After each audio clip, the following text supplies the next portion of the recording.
నమస్కారం సార్. నమస్తే.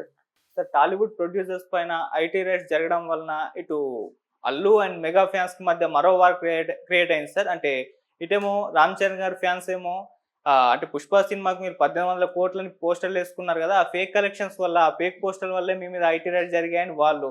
లేదు మరి మొదటి రోజు మీరేం చేశారు? 186,00,00,000 ఫేక్ పోస్టర్స్ మీరు కూడా యేసుకున్నారు గదా! అందుకే మీ ప్రొడ్యూసర్ పైన కూడా ఐటీ రైట్స్ జరిగాయని జెప్పేసి వీళ్ళు. ఇది విధంగా మరొక వార్ క్రియేట్ అవ్వడం చూస్తూ ఉన్నాం సార్. మరి ఈ వివాదం ఇంకెప్పుడు ఫుల్ స్టాప్ పడుతుందో అయితే తెలీదు సార్. అంటే అల్లు, మెగా ఫ్యాన్స్ మధ్య ఈ వార్. మీరేం చెప్తారు సార్ దీని గురించి? అంటే మీరు ఫేక్ అనటం హ్మ్. వలన ఇద్దరూ ఫేక్ అనేటువంటి అభిప్రాయం ప్రపంచానికి కలిగే ప్రమాదం ఉంటుందనేది వాళ్ళు గుర్తించాలి ముందు. ఓకే. అంటే 186 ఫేక్ అనే విషయం, దాన్ని ఫోకస్ చేసి ఎక్కువ హడావిడి చేయటం అనేది వాళ్ళ 18,00,00,000 నెంబర్ మీద అనుమానాలు రేకెత్తిస్తుంది కాబట్టి ఈ వివాదాన్ని కెలకకుండా ఉండటం మంచిది. నిజానికి నిర్మాతలు ఏమనుకుంటున్నారు, ఇప్పుడు దిల్ రాజు గారు కావచ్చు, మైత్రి మూవీ మేకర్స్ కావచ్చు, వాళ్ళు 'పుష్ప' రీలోడెడ్ వెర్షన్తో వస్తున్న కలెక్షన్స్కి వాళ్ళు హ్యాపీగానే ఉన్నారు, హ్మ్. బయర్స్ హ్యాపీగానే ఉన్నారు. నిజానికి ఈ ఐటీ దాడులు కూడా ప్రమోషన్కి ఉపయోగపడతాయని అనుకుంటున్నారు వాళ్ళు. ఓకే. దాని మీద మళ్ళీ స్పెక్యులేషను, గొడవలు, గందరగోళాలు రేపటం కంటే కూడా, అంటే ఇది కూడా ఒక రకంగా ప్రచారంలో భాగం అనుకుంటే ప్రమాదం లేదు. ఈ ఫ్యాన్ వార్ కూడా హ్మ్. బహుశా అందుకే చేస్తున్నారేమో, అందుకే కొట్టుకుంటున్నారేమో. ఇదేదో వీళ్ళ మధ్య వైరం ఉంది అందుకని కొట్టుకుంటున్నారు అనుకోనక్కర్లేదు. ఇగోలు హర్ట్ అయినప్పటికీ, అంటే అభిమానుల్లాగానే వ్యవహరిస్తున్నారు. అభిమానము అంటే ఒక వ్యక్తికి ఉన్నటువంటి అభిమానం, ఒక తార మీద అభిమానం ఉంటే పక్క తారని యాక్సెప్ట్ చేయడని అర్థం.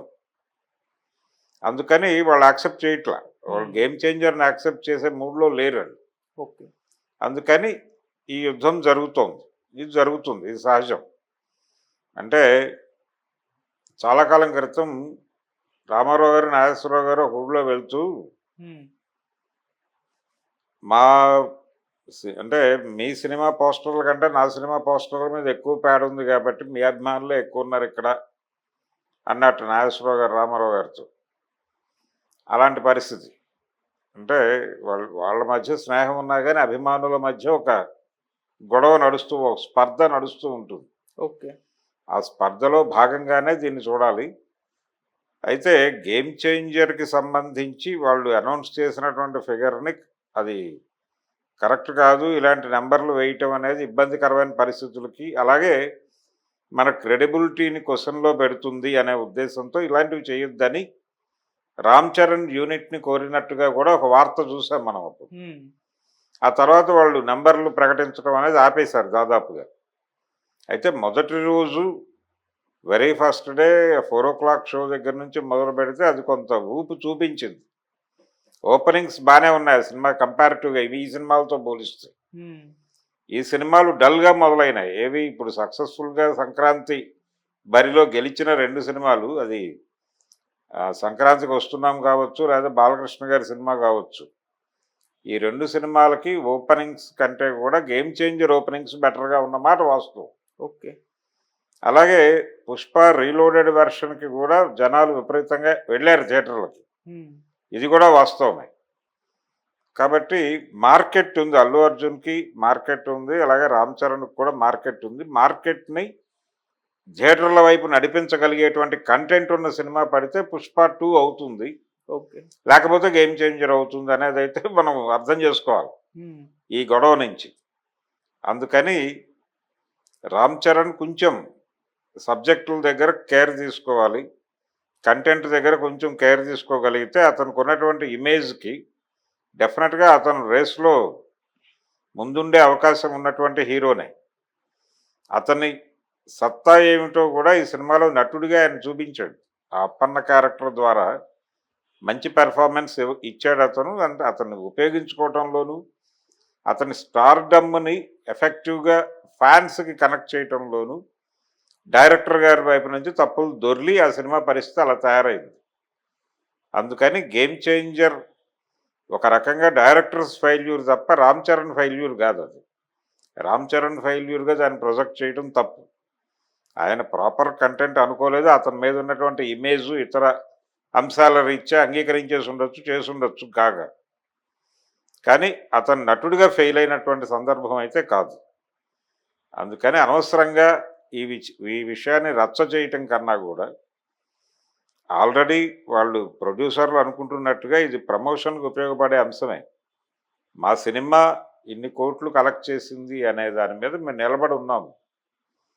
సవాల్ అన్న పద్ధతిలో ఏదైనా ప్రమోషన్ చేసుకోగలిగితే అభిమానులు బెటర్గా ఉంటుంది. కానీ పక్కా అభిమానిని క్రిటిసైజ్ చేయటం ద్వారా మన సినిమాని నిలబెట్టుకుందాం అనే తాపత్రయం వలన ఏం జరుగుతుందంటే బ్యాడే జరుగుతుంది. అవతల నుంచి నెగిటివ్ ప్రచారం మొదలవుతుంది.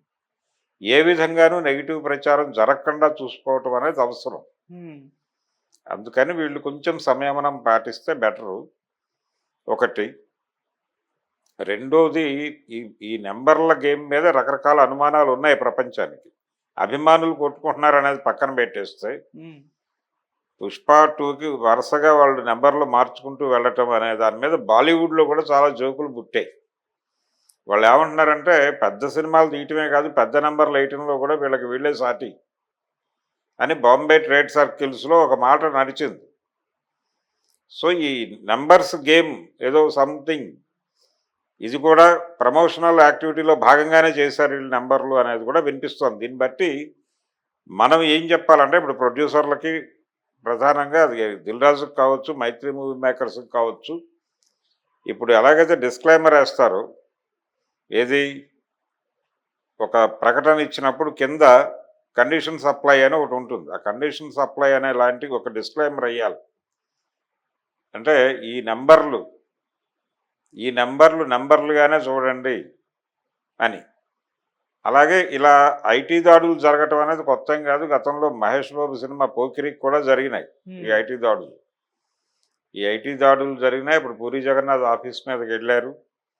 ఇది జరుగుతుంది. చాలా సినిమాలకి గతంలో కూడా జరిగిన అనుభవాలు ఉన్నాయి.